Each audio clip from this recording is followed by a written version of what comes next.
है guys, this is Ayush Gaur और हम लोग स्टार्ट करने जा रहे हैं हमारी जावा ओरिएंटेड सीरीज़ के एक नए ट्यूटोरियल के साथ, जहाँ पे हम लोग स्ट्रिंग पे बेस्ड क्वेश्चंस देखने वाले हैं। पिछले ट्यूटोरियल के अंदर हम लोगों ने स्ट्रिंग पे बेस्ड इम्प्लीमेंटेशन और उनके फंक्शंस के बारे में बात की थी। इस वाले के अंदर हम लोग क्वेश्चंस परफॉर्म कर रहे होंगे ताकि स्ट्रिंग के कंसेप्ट आप लोगों के स्ट्रॉन्ग हो सके। तो मूव करते हैं हमारे पहले क्वेश्चन की तरफ, जो कि reverse the given string. Reverse the given string का मतलब क्या है कि आप लोगों को एक स्ट्रिंग गिवन होगी, आप उस स्ट्रिंग को रिवर्स कर रहे होंगे और उसे प्रिंट करवा रहे होंगे। तो जैसा कि आप लोगों को सामने एक एम्पायर नाम की स्ट्रिंग लिखी हुई दिख रही है, हम इस एम्पायर नाम की स्ट्रिंग का रिवर्स ऑर्डर प्रिंट करवा रहे होंगे और ये इसका रिवर्स ऑर्डर है। इस रिवर्स ऑर्डर को प्रिंट करवाने का तरीका मैं आप लोगों को बता देता हूँ। पहले आप सबसे पहले इसके आखिरी इंडेक्स पे जाएंगे और उस कैरेक्टर को स्ट्रिंग में कन्वर्ट करके एक नई स्ट्रिंग के अंदर ऐड कर देंगे। फिर आप उसके सेकंड लास्ट कैरेक्टर पे जाएंगे, उसे स्ट्रिंग में कन्वर्ट करके इसकी नई स्ट्रिंग के अंदर ऐड कर देंगे और इस तरीके से आप हर कैरेक्टर के लिए सेम फंक्शंस को परफॉर्म करवा रहे होंगे। अब हम लोग अगर स्टेप्स की बात करें तो स्टेप्स क्या रहने वाली है। फर्स्ट स्टेप के अंदर हम लोग बात करें होंगे एक फॉर लूप के बारे में। सबसे पहले आप लोग एक फॉर लूप क्रिएट करेंगे डिक्रीमेंट मैनर के अंदर। डिक्रीमेंट मैनर में फॉर लूप कैसे क्रिएट करते हैं मैं आप लोगों को पहले ही बता चुका हूँ। तो उस चीज़ को करने का तरीका ये है कि आप लोग सबसे पहले उसके लास्ट इंडेक्स पे पहुँच जाइए और लास्ट इंडेक्स से लेकर स्टार्टिंग इंडेक्स तक के लिए एक फॉर लूप बनाइए आई माइनस माइनस को यूज़ करते हुए। अब हम लोग बात करते हैं हमारे सेकंड स्टेप के बारे में। तो सेकंड स्टेप में हमारे पास दो चीज़ें हैं। सबसे पहले आप फॉर लूप से पहले भी एक स्ट्रिंग बनाएंगे और उस स्ट्रिंग को यूज़र इनपुट लेंगे। उसके बाद में आप एक और स्ट्रिंग डिक्लेयर करेंगे जो कि REV होगी। REV रिवर्स की शॉर्ट फॉर्म लिखी है मैंने यहाँ पे। तो REV रिवर्स की शॉर्ट फॉर्म है और रिवर्स स्ट्रिंग जो हम लोगों ने बनाई है उसे एम्प्टी डिक्लेयर करना है अभी हमें। तो रिवर्स स्ट्रिंग को एम्प्टी डिक्लेयर करने के बाद हम लोग फॉर लूप बना देंगे और उस फॉर लूप के अंदर क्या कंटेंट डलेगा, उस फॉर लूप के अंदर हम लोग कंटेंट डाल रहे होंगे कि आप सबसे पहली स्ट्रिंग के हर इंडेक्स पे जाएंगे, उस इंडेक्स को उठाकर उसके कैरेक्टर को लेकर उसे स्ट्रिंग में कन्वर्ट करेंगे और उसे नई वाली स्ट्रिंग के अंदर ऐड कर देंगे। अभी थोड़ा सा कॉम्प्लेक्स लग रहा होगा समझने में, लेकिन जैसे ही मैं आप लोगों को कोड दिखाऊंगा ये काफ़ी हद तक क्लियर हो जाएगा। फिर हम लोग थर्ड स्टेप की बात कर लेते हैं और थर्ड स्टेप बहुत ही ईजी स्टेप है। अब आप लोगों के पास रिवर्स स्ट्रिंग आ चुकी है। अब थर्ड स्टेप में आप लोग सिंपली उसे प्रिंट करवा रहे होंगे। हम लोग बात कर लेते हैं कोड के बारे में। तो कोड के अंदर जैसा कि आप लोग देख सकते हैं, सबसे पहले मैंने एक स्केलर क्लास का एक SC ऑब्जेक्ट बनाया है और उसे यूज़ करके मैंने एक S नाम की स्ट्रिंग को यूज़र इनपुट लिया है। उसके बाद में मैंने एक REV नाम की एक रिवर्स स्ट्रिंग बनाई है जिसे मैंने एम्प्टी डिक्लेयर किया है। उसके बाद मैंने एक फॉर लूप क्रिएट किया है s.length-1 से 0 तक के लिए। और आप लोग जैसे कि समझ चुके होंगे s.length-1 क्या है। ये जो स्ट्रिंग का आखिरी इंडेक्स है और i इजिकल्स टू 0 तक मैं जा रहा हूँ और ये 0 उसका मिनिमम इंडेक्स है जो कि हो सकता है कि स्ट्रिंग के लिए। उसके बाद में मैंने कैरेक्टर C डिक्लेयर किया और ये C क्या स्टोर कर रहा होगा, पर्टिकुलर इंडेक्स पे प्रेजेंट कैरेक्टर को। और जैसा कि आप लोग जानते हैं कि आप एक स्ट्रिंग में डायरेक्टली कैरेक्टर को ऐड नहीं कर सकते, इसीलिए मैंने लास्ट स्ट्रिंग में रिवर्स के अंदर string dot value of C को ऐड करवाया। String dot value of C क्या कर रहा होगा ये भी आप जानते हैं क्योंकि मैंने इसको आपको टाइप कास्टिंग में पढ़ा चुका हूँ।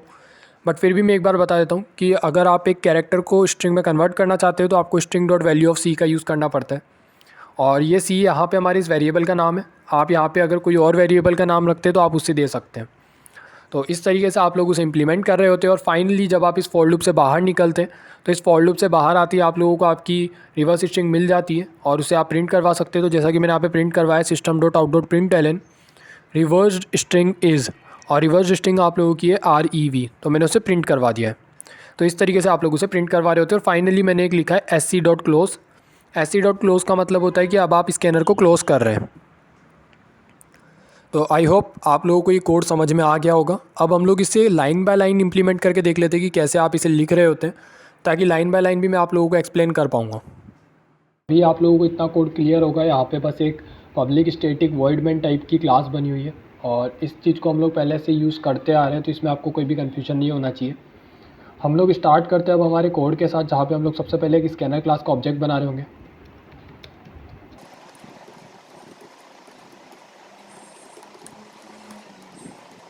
इस स्कैनर क्लास के ऑब्जेक्ट को बनाने के बाद आप लोग एक स्ट्रिंग S क्रिएट कर रहे होंगे जो कि स्कैनर टाइप की क्लास से आप यूज़र इनपुट करवा रहे होंगे।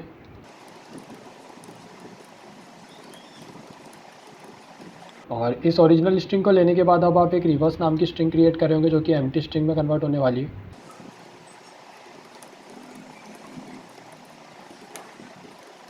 इसके बाद आप लोग एक फॉर लूप क्रिएट कर रहे होंगे integer i equals to s.length-1 से लेकर के i should be greater than equals to 0 के लिए i माइनस माइनस। तो ये डिक्रीमेंट फॉर लूप है आप लोगों का।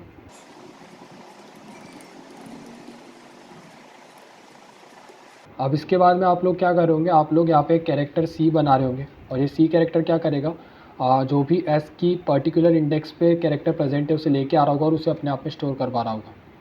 तो जैसे कि आप लोग देख सकते हैं एस डॉट कैरेक्टर है टाइप, ये उस स्ट्रिंग के पर्टिकुलर ith इंडेक्स पे कैरेक्टर जो होगा उसे लेके आएगा और उसे सी में स्टोर करवा लेगा।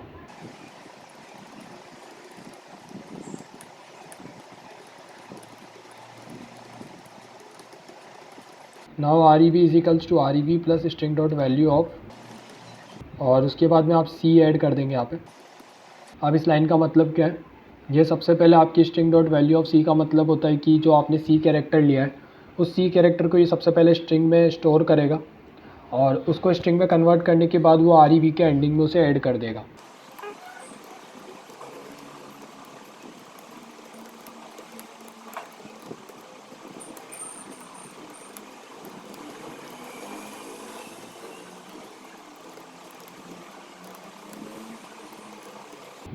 और यहाँ पे अब आप लोगों की रिवर्स स्ट्रिंग कंप्लीट हो चुकी है। अब आप डायरेक्टली इसे प्रिंट करवा सकते हो। तो आप लोगों ने यूज़ किया है system dot out dot print L N, और प्रिंट एल एन का यूज़ करके आप लोगों ने यहाँ पे लिखा है रिवर्स स्ट्रिंग इज़, और रिवर्स स्ट्रिंग इज़ लिखने के बाद में आप लोगों ने REB को प्रिंट करवा लिया है। तो इस तरीके से आपकी स्ट्रिंग प्रिंट हो जाएगी और अब आप फाइनली इसे रन करवा सकते हैं। तो देख रहे हैं आप लोग यहाँ पे ये रन हो चुका है और यहाँ पे मैं अब इसे एक स्ट्रिंग देता हूँ जो कि एम्पायर है। तो जैसे मैंने यहाँ पे इसे एम्पायर दिया है, इसने लिखा है रिवर्स स्ट्रिंग इज़ और इसके बाद में इसने ERIPME प्रिंट कर दिया है। तो जो आउटपुट हमें चाहिए था इसने वो आउटपुट हमें प्रिंट करके दे दिया है। तो अब आपको may be line by line clear हो चुका होगा कि कैसे हमने कोड लिखा है। अब बस एक चीज़ मुझे इसमें बताना रह गई है कि क्यों मैं इसे एंडिंग में ऐड कर रहा हूँ और इसको कैसे ऐड कर रहा होता है ये। तो चलिए फटाफट से अब हम लोग इस चीज़ को भी देख लेते हैं। तो अब हम लोग देख लेते हैं कि क्यों हम लोग रिवर्स प्लस हमेशा ई कर रहे थे, रिवर्स प्लस वो कैरेक्टर ही क्यों ऐड कर रहे थे हम लोग कैरेक्टर प्लस रिवर्स ऐड क्यों नहीं कर रहे थे, वो चीज़ देख लेते हैं। तो हम लोग एज्यूम करते हैं कि हम लोग अभी ई वाली पोजीशन पर है, एंडिंग वाली पोजीशन पे। अब हम लोगों को क्या करना है, ये आपकी वो रिवर्स एम्प्टी स्ट्रिंग है, रिवर्स नाम की अभी ये एम्प्टी है क्योंकि इसके अंदर अभी कुछ भी नहीं है। अब आप रिवर्स के एंडिंग में उस ई को ऐड करेंगे जो कि अब स्ट्रिंग में कन्वर्ट कर चुका हूँ मैं। तो यहाँ पे आपके अब सिंगल कोट की जगह डबल कोट आ चुका होगा क्योंकि मैं इसे स्ट्रिंग में कन्वर्ट कर चुका हूँ स्ट्रिंग डॉट वैल्यू ऑफ का यूज़ करके। तो ये आपको क्या दे रहा होगा यार, एम्प्टी स्ट्रिंग प्लस ई मिला के आपको एक ई नाम की स्ट्रिंग दे रहा होगा। और जैसा कि आप लोगों को पता है कि प्लस साइन स्ट्रिंग के अंदर कॉन्केटिनेशन परफॉर्म करता है, ना कि एडिशन। तो इसी तरीके से आपको एक ई नाम की स्ट्रिंग मिल रही होगी और अब आपकी रिवर्स स्ट्रिंग मॉडिफाई होकर ई हो चुकी होगी। अब आप लोग इस वाली पोजीशन पे नहीं है, अब आप लोग आर वाली पोजीशन पे आ चुके हैं और अब आप आर के लिए सेम परफॉर्मेंस लेंगे। आप उस आर को स्ट्रिंग में कन्वर्ट करेंगे तो अब आप इस ई की जगह पे आर को ऐड कर रहे होंगे और इस आर को ऐड करने के बाद में आपका आ जाएगा ई जो कि ओरिजिनल स्ट्रिंग है प्लस आर, और इसी वजह से अब आप लोग को का नया जो मॉडिफिकेशन होगा वो हो जाएगा ई आर। तो इसी तरीके से आप लोगों के पास मॉडिफाई होकर स्ट्रिंग बार बार क्रिएट हो रही होगी और फिर आप लोग इस पोजीशन से हट के आई वाली पोजीशन पे आ जाएंगे और सिमिलरली ये प्रोसेस चलती रहेगी और इसी तरीके से आप लोगों के पास आपका पूरा जो स्ट्रिंग है, रिवर्स स्ट्रिंग है, वो क्रिएट हो रही होगी ERIPME। तो अब आप लोगों को समझ में आ गया होगा कि क्यों हम लोग उस कैरेक्टर को एंडिंग में ऐड कर रहे थे। अगर हम लोग स्टार्टिंग में ऐड करते तो एज्यूम करिए कि आपकी स्ट्रिंग में ई ऐड करने के बाद आपकी स्ट्रिंग हो चुकी थी ई। अब आप अगर उसके अंदर कैरेक्टर पहले ऐड करते, यानी कि अब कैरेक्टर आपका आर है उसको आप पहले ऐड करते और ई जो कि ओरिजिनल स्ट्रिंग बन चुकी है अब आपकी उसे बाद में ऐड करते तो वो ई आर की जगह आर ई में कन्वर्ट हो जाता और उसकी वजह से आप लोगों को जो एज्यूम्ड आप लोगों का आंसर है वो गलत आ जाता। अब आप लोगों को डिफरेंस पता चल गया होगा कि कैरेक्टर को स्टार्टिंग में ऐड करने में और एंडिंग में ऐड करने में क्या डिफरेंस है। तो इस क्वेश्चन का मतलब यार हमारे यहाँ पे convert the entire string to lower case और अपर केस। ये लोअर केस और अपर केस से मतलब क्या है, तो इसका मतलब है कि यार आपकी एक स्ट्रिंग होगी जो आपको लोअर प्लस अपर केसेस के कॉम्बिनेशन से मिक्सचर में बनी होगी। आपको उसे एंटायरली या तो लोअर केस में कन्वर्ट करना होगा या अपर केस के अंदर। तो जैसा कि मैं आप लोगों को एक एग्जांपल दिखाऊं, यहाँ पे एम्पायर लिखा हुआ है। ये एम्पायर में कुछ कैपिटल वर्ड्स है, कुछ स्मॉल वर्ड्स है। तो इन चीज़ों को यूज़ करके आप लोगों को कम्प्लीटली या तो अपर केस में कन्वर्ट करना है या लोअर केस में कन्वर्ट करना है। तो यहाँ पे दोनों स्ट्रिंग आपको कन्वर्ट करके बताई हुई है। अब हम लोग देख लेते हैं कैसे इसे कन्वर्ट कर रहे होंगे। तो सबसे पहले आप लोग एक स्कैनर क्लास बनाएंगे और स्कैनर क्लास के उस ऑब्जेक्ट से आप स्ट्रिंग को इनपुट ले रहे होंगे एज ए यूज़र डिफाइंड। उसके बाद में आप सिंपली जो 2 फंक्शन मैंने आप लोगों को पहले बताए थे, H dot to upper case और H dot to lower case, उनको यूज़ करके आप सिंपली उसे अपर केस या लोअर केस में कन्वर्ट करवा रहे होंगे और उसे system dot out dot println करवा लेंगे। यहाँ पे मैंने उसे एक ही लाइन में कर दिया, प्रिंट करवाना और उसे अपर केस लोअर केस में कन्वर्ट करवाना एक ही लाइन में कर दिया है मैंने। आप चाहते तो उसे पहले अपर केस और लोअर केस में कन्वर्ट करवा के स्टोर करवा सकते थे अलग स्ट्रिंग्स के अंदर, और उसके बाद में उन स्ट्रिंग्स को प्रिंट करवा सकते थे। अब इसको करने का दूसरा तरीका भी होता है, वो होता है एस्काई वैल्यूज़ का यूज़ करके। एस्काई वैल्यूज़ क्या होती है यार? एस्काई टेबल किसी भी कैरेक्टर का डेसिमल में नंबर होता है और किसी भी डेसिमल का कैरेक्टर कन्वर्जन होता है। जैसा कि मैंने आप लोगों को बताया था कि जब भी आप कैरेक्टर को इंटीजर में कन्वर्ट करते हैं तो उसके लिए आपको स्पेसिफिकली इंटीजर डिफाइन करना पड़ता है यहाँ पे, और उसके बाद में आप जब कैरेक्टर को सी से इंटीजर में कन्वर्ट करें तो उसका एस्काई डेसिमल वैल्यू रिटर्न करता है आपको।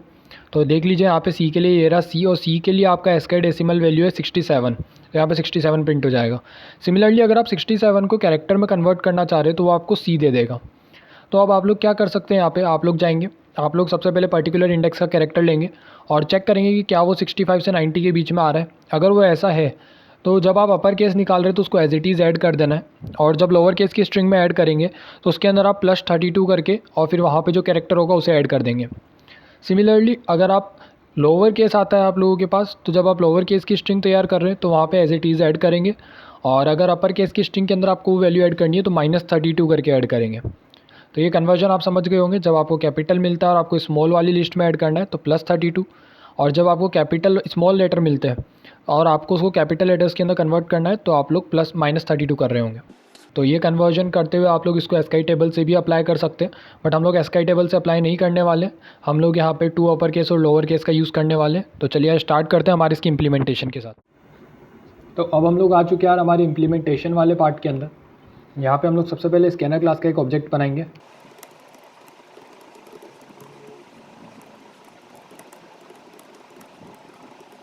उसके बाद में आप लोग एक स्ट्रिंग डिफाइन करेंगे जो कि आप यूज़र से ले रहे होंगे। तो आप यूज़ करेंगे sc.next का। उसके बाद में आप लोगों को सिंपली system.out.println लिखना है, जो कि प्रिंट करवाने के काम आता है, और हम लोग इसी के अंदर वो फंक्शन इंप्लीमेंट कर देंगे। तो h.to लोअर केस और टू अपर केस का यूज़ करेंगे हम लोग।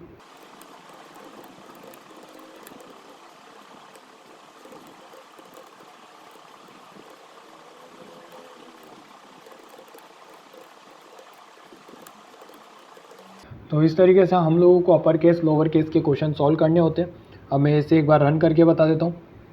तो देख रहे हैं आप यहाँ पे रन हो चुका है। अब हमसे ये इनपुट मांग रहा है, तो इनपुट के तौर पे मैं EMP कैपिटल I फिर RE कैपिटल दे देता हूँ। तो ये कैपिटल और स्मॉल लेटर्स का मिक्सचर हो चुका है। एंटर करते हैं तो देख रहे हैं आप यहाँ पे सारे लोअर केसेस में आ चुका है और सारे अपर केसेस में प्रिंट हो चुका है। तो इस तरीके से आप इस क्वेश्चन को सॉल्व कर रहे होते हैं। अब हम लोग मूव करते हैं हमारे थर्ड क्वेश्चन की तरफ। तो हमारे इस क्वेश्चन के अंदर हम सबसे लार्जेस्ट नंबर फाइंड करने वाले हैं हमारी स्ट्रिंग में। इसका मतलब क्या है कि हमारे पास एक नंबर्स की गिवन स्ट्रिंग होगी, हम उसके अंदर इटरेट कर रहे होंगे और ये बताएंगे कि सबसे लार्जेस्ट नंबर कौन सा है। तो ये तो सिंपली यार आप लोगों को क्वेश्चन सुन के ही समझ में आ रहा होगा कि इसके अंदर आप लोग फॉर लूप यूज़ करने वाले। तो चलिए देखते हैं हम लोग इस क्वेश्चन को। तो यहाँ पे आप लोगों को 5 4 9 7 6 मैंने ऐसा एरे शो किया हुआ है, जबकि ये एरे नहीं है, ये एक स्ट्रिंग है इस टाइप की। इसके बाद यार यहाँ पे आप लोगों के मैक्सिमम, ये जो नीचे वाला एरे ये मैक्सिमम की स्ट्रिंग है कि आपका मैक्सिमम एलिमेंट क्या होने वाला है। तो आपने बाय डिफ़ॉल्ट इसको फर्स्ट पोजीशन के बराबर मैक्सिमम वैल्यू दे दी है। अब आप हर बार इंडेक्स पे चेक करते चलेंगे कि क्या वो मैक्सिमम से बड़ी वैल्यू है। अगर नहीं है तो हम मैक्सिमम की वैल्यू सेम रखेंगे, और अगर वो मैक्सिमम से बड़ी वैल्यू हमें दे देता है किसी भी इंडेक्स के ऊपर तो हम उसे मैक्सिमम वैल्यू से रिप्लेस कर देंगे और अब नया मैक्सिमम वो हो जाएगा, राइट। तो सिमिलरली आप हर इंडेक्स में मूव कर रहे हैं, और हर इंडेक्स में मूव करने के बाद आपको मैक्सिमम वैल्यू जो यहाँ पे मिल के आएगी वो होगी 9।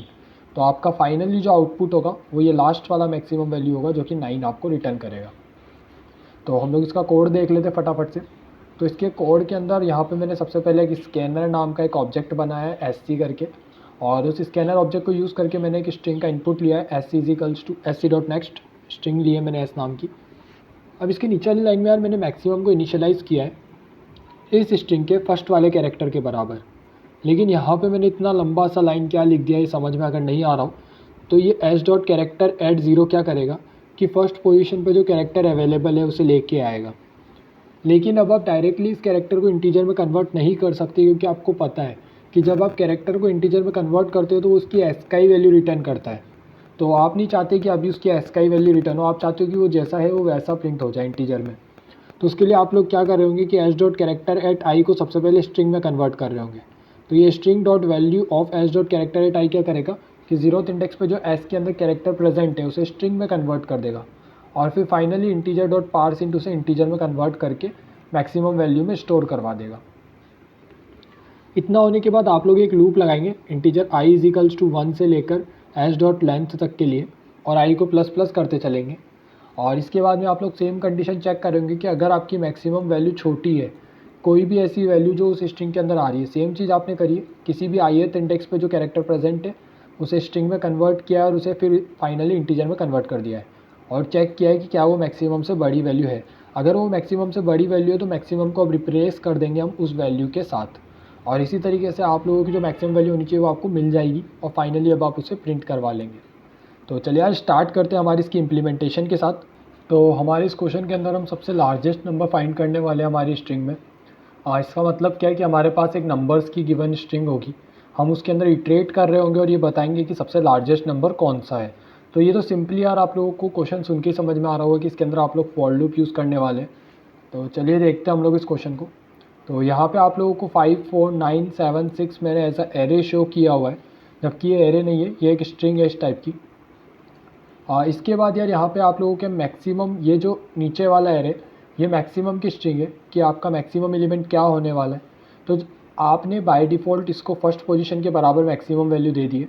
अब आप हर बार इंडेक्स पर चेक करते चलेंगे कि क्या वो मैक्सिमम से बड़ी वैल्यू है। अगर नहीं है तो हम मैक्सिमम की वैल्यू सेम रखेंगे, और अगर वो मैक्सिमम से बड़ी वैल्यू हमें दे देता है किसी भी इंडेक्स के ऊपर तो हम उसे मैक्सिमम वैल्यू से रिप्लेस कर देंगे और अब नया मैक्सिमम वो हो जाएगा, राइट। तो सिमिलरली आप हर इंडेक्स में मूव कर रहे हैं, और हर इंडेक्स में मूव करने के बाद आपको मैक्सिमम वैल्यू जो यहाँ पे मिल के आएगी वो होगी 9। तो आपका फाइनली जो आउटपुट होगा वो ये लास्ट वाला मैक्सिमम वैल्यू होगा जो कि 9 आपको रिटर्न करेगा। तो हम लोग इसका कोड देख लेते फटाफट से। तो इसके कोड के अंदर यहाँ पे मैंने सबसे पहले एक स्कैनर नाम का एक ऑब्जेक्ट बनाया है SC करके, और उस स्कैनर ऑब्जेक्ट को यूज़ करके मैंने एक स्ट्रिंग का इनपुट लिया है SC equals to SC dot next, string ली है मैंने S नाम की। अब इसके नीचे वाली लाइन में यार मैंने मैक्सिमम को इनिशियलाइज़ किया है इस स्ट्रिंग के फर्स्ट वाले कैरेक्टर के बराबर, लेकिन यहाँ पे मैंने इतना लंबा सा लाइन क्या लिख दिया ये समझ में अगर नहीं आ रहा हो तो ये S dot character eight zero क्या करेगा कि फ़र्स्ट पोजीशन पे जो कैरेक्टर अवेलेबल है उसे लेके आएगा। लेकिन अब आप डायरेक्टली इस कैरेक्टर को इंटीजर में कन्वर्ट नहीं कर सकते, क्योंकि आपको पता है कि जब आप कैरेक्टर को इंटीजर में कन्वर्ट करते हो तो वो उसकी एस का ही वैल्यू रिटर्न करता है। तो आप नहीं चाहते कि अभी उसकी एस का ही वैल्यू रिटर्न हो, आप चाहते हो कि वो जैसा है वो वैसा प्रिंट हो जाए इंटीजर में। तो उसके लिए आप लोग क्या कर रहे होंगे कि एस डॉट कैरेक्टर एट आई को सबसे पहले स्ट्रिंग में कन्वर्ट कर रहे होंगे। तो ये string dot value of S dot character at I क्या करेगा कि जीरोथ इंडेक्स पे जो एस के अंदर कैरेक्टर प्रेजेंट है उसे स्ट्रिंग में कन्वर्ट कर देगा, और फिर finally integer dot parse int से इंटीजर में कन्वर्ट करके मैक्सिमम वैल्यू में स्टोर करवा देगा। इतना होने के बाद आप लोग एक लूप लगाएंगे integer i is equals to 1 से लेकर एस डॉट लेंथ तक के लिए, और आई को प्लस प्लस करते चलेंगे। और इसके बाद में आप लोग सेम कंडीशन चेक करेंगे कि अगर आपकी मैक्सिमम वैल्यू छोटी है, कोई भी ऐसी वैल्यू जो उस स्ट्रिंग के अंदर आ रही है, सेम चीज़ आपने करी है, किसी भी ith इंडेक्स पे जो कैरेक्टर प्रेजेंट है उसे स्ट्रिंग में कन्वर्ट किया और उसे फिर फाइनली इंटीजर में कन्वर्ट कर दिया है, और चेक किया है कि क्या वो मैक्सिमम से बड़ी वैल्यू है। अगर वो मैक्सिमम से बड़ी वैल्यू है तो मैक्सिमम को अब रिप्लेस कर देंगे हम उस वैल्यू के साथ, और इसी तरीके से आप लोगों की जो मैक्सिमम वैल्यू होनी चाहिए वो आपको मिल जाएगी, और फाइनली अब आप उसे प्रिंट करवा लेंगे। तो चलिए आज स्टार्ट करते हैं हमारी इसकी इम्प्लीमेंटेशन के साथ। तो चलिए फटाफट से इम्प्लीमेंटेशन देख लेते हैं। सबसे पहले स्कैनर क्लास का एक ऑब्जेक्ट बना लेते हैं SC करके। उसके बाद में आप लोग एक स्ट्रिंग को इम्प्लीमेंट कर दीजिए, string S is equals to SC dot next करके, और इसके बाद आप लोग एक इंटीजर मैक्सिमम बना रहे होंगे, और उसको क्या कर रहे होंगे, आप बोल रहे होंगे कि इंटीजर डॉट पार्स इंट, और पार्स इंट के अंदर आप कैरेक्टर को कन्वर्ट नहीं कर सकते, स्ट्रिंग को ही कन्वर्ट कर सकते, इसीलिए आप लिखेंगे स्ट्रिंग डॉट वैल्यू ऑफ, और इसके अंदर आप अपने उस कैरेक्टर को पास कर देंगे। तो वो कैरेक्टर क्या है, S dot character eight zeroth index, और इस तरीके से आपको ज़ीरोथ इंडेक्स पे जो कैरेक्टर है वो मिल जाएगा। अब इसके बाद हम लोग फॉर लूप लगा रहे होंगे, for integer i is equals to 1 से लेकर के i should be less than S dot length i plus plus, अब आप लोगों के दिमाग में एक चीज़ ये भी आ रही होगी कि आई इजिकल्स टू 1 से क्यों स्टार्ट कर रहे हैं, 0 से क्यों नहीं कर रहे?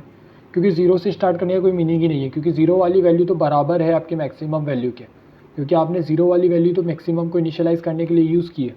इसीलिए आप 1th इंडेक्स से स्टार्ट करेंगे और इसके बाद आप लोग स्टार्ट करने के बाद आप पूछेंगे कि if maximum is less than, और यहाँ पे आप इसे कॉपी कर लीजिए इंटीजर डॉट पार्सिंट वाली लाइन को, क्योंकि अब आप इसी वैल्यू को, इसी लाइन को फिर लिखने वाले हैं ith इंडेक्स के लिए। इस बार आप 0 की जगह i लिख देंगे तो ith इंडेक्स के लिए ये वैल्यू चेक हो जाएगी। और अगर ऐसी चीज़ होती है, अगर ये चीज़ हमें मिल जाती है कि ये बड़ी है मैक्सिमम से, तो हम लोग इसे प्रिंट कर देंगे मैक्सिमम के अंदर। तो हमने क्या किया है, यहाँ पे मैक्सिमम को चेक कर लिया कि क्या मैक्सिमम छोटा है इस वैल्यू से, और अगर छोटा है तो हम मैक्सिमम के अंदर इस वैल्यू को स्टोर करवा लेंगे। और फाइनली फिर आप इसे प्रिंट करवा सकते हैं, तो आप लोग यूज़ कर लेंगे system.out.println का, और उसके अंदर आप मैक्सिमम को प्रिंट करवा लेंगे। अब हम इसे रन करके देख लेते हैं। तो मैं यहाँ पे एक स्ट्रिंग देने वाला हूँ 48519 48519, और आगे एडिंग में कुछ भी ऐड कर देता हूँ, कोई छोटी मोटी वैल्यू। तो देख रहे हैं आप यहाँ पे इसने गलत वैल्यू रिटर्न कर दी है। इसने गलत क्यों रिटर्न किया है, एक बार हम चेक कर लेते हैं यहाँ पे कुछ गलती रह गई हो तो। ओके, यहाँ पे हमने 0 की जगह i चेंज नहीं किया है, हम लोगों को यहाँ पे i करना होगा, क्योंकि हम ith वाली वैल्यू को यहाँ पे चेंज कर रहे होंगे ना। हर बार 0 वाली वैल्यू चेंज करेंगे तो वो तो स्टार्टिंग में आ जाएगा वापस। तो हम फिर से कोई इनपुट डाल लेते 4851962। तो देख रहे हैं आप यहाँ पे इन सब के अंदर 9 मैक्सिमम वैल्यू है, और इसीलिए इसने हमें 9 रिटर्न कर दिया है। अब आप कोई और वैल्यू डाल के भी ट्राई कर लीजिए, और कोई और वैल्यू डाल के ट्राई करेंगे तो कुछ भी रैंडमली मैंने डाल दिया जिसके अंदर कुछ रिपीटेशन भी आ रहा है, जैसे कि 4 का रिपीटेशन है, 5 का रिपीटेशन है, और इसके अंदर मैक्सिमम 7 है। तो देखते ही हमें 7 रिटर्न कर दिया है, देखो इसने। तो इस तरीके से ये चीज़ रन हो रही होगी। तो बस यार, हमारे इस ट्यूटोरियल के लिए इतना ही। मिलते हैं यार हमारे अगले ट्यूटोरियल के अंदर, तब तक के लिए।